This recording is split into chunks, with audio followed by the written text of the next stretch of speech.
Assalamu alaikum students. Welcome to your English class beta. How are you all? I hope you all are fit and fine by the grace of Allah Almighty. Students, as you know that our Islamic New Year has been started and it is the first month of Islamic year, that is Muharramul Haram.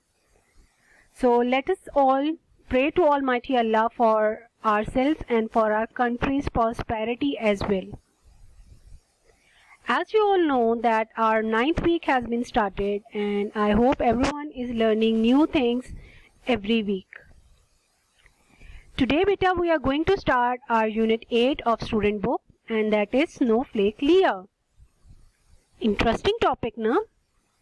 Let's read it out and see how much more interesting it could be.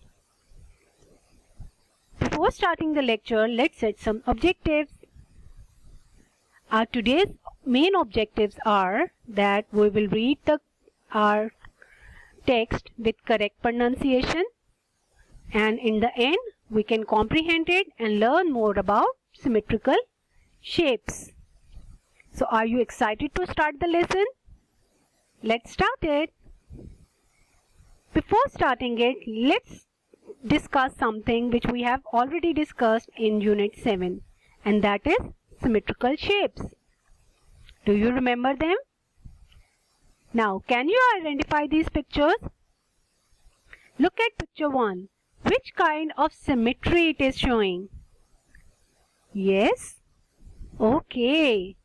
Then, in the second one, which kind of symmetry it is? And in the picture 3, look closely.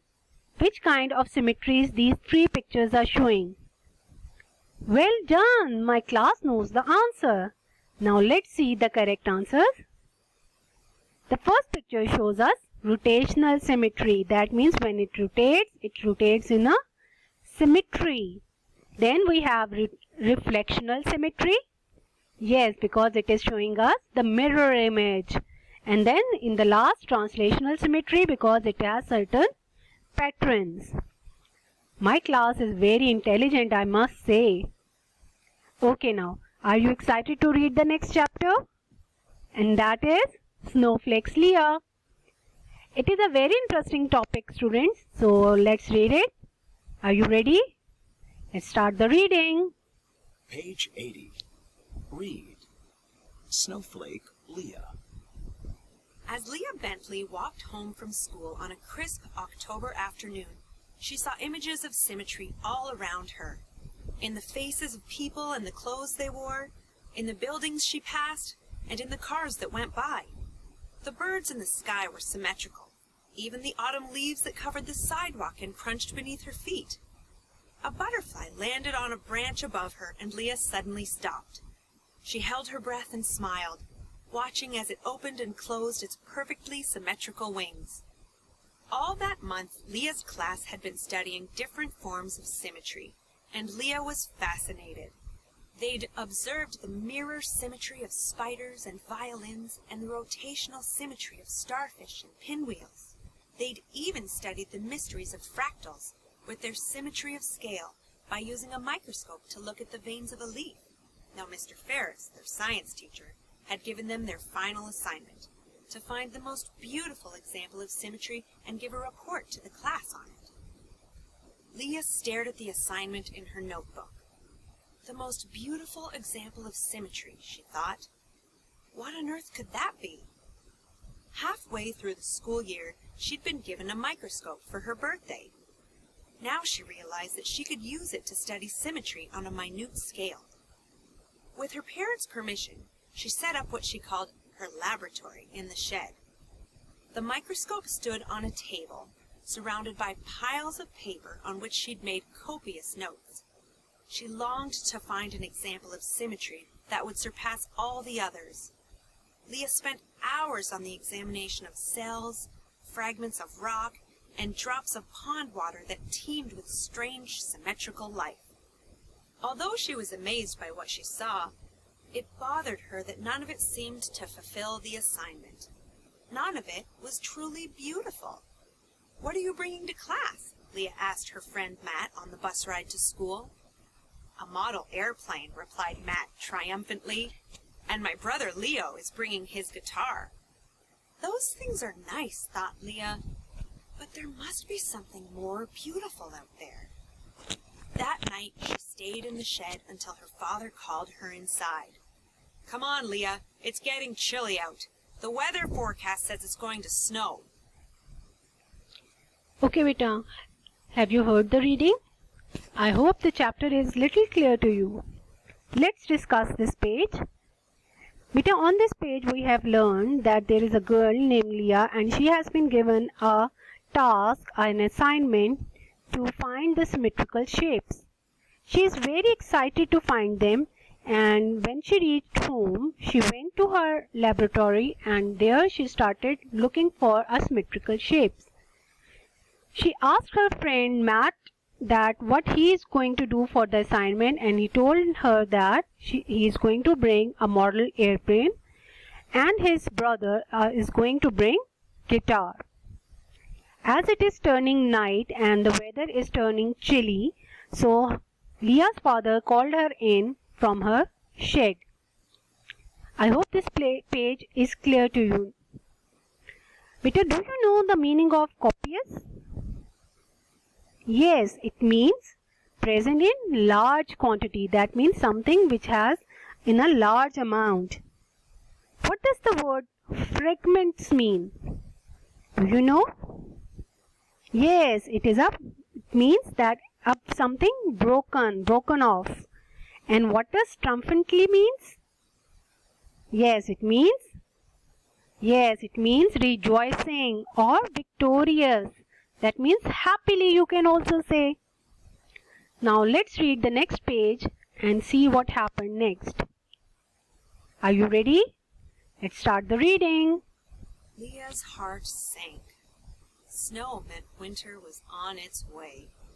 Winter in her part of Canada could be bitter. The cold weather would mean fewer things to peer at under the microscope. In Kitimat, where she lived, snow would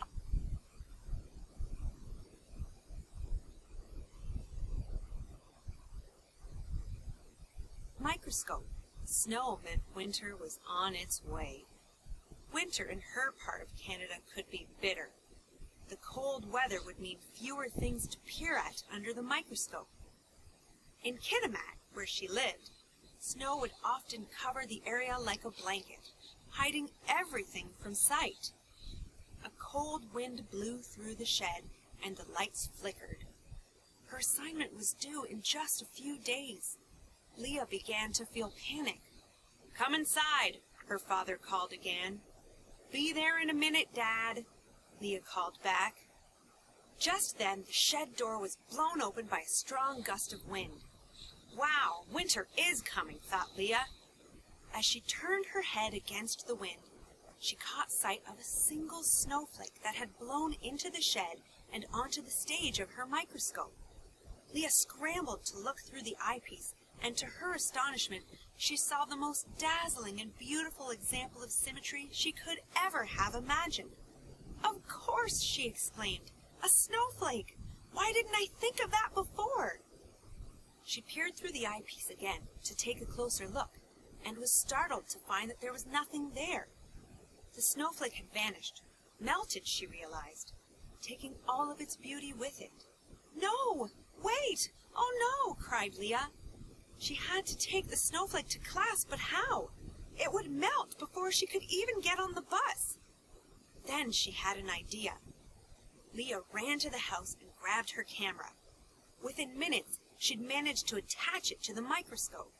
She carefully placed another snowflake on the microscope stage and took a series of gorgeous pictures. Each snowflake was different, symmetrical, and incredibly beautiful.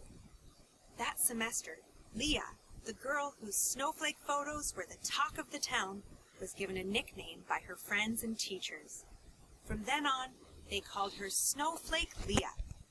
Leah still lives in Kitimat today, and you can see her there walking on October afternoons, photographing symmetry wherever she sees it. Wow!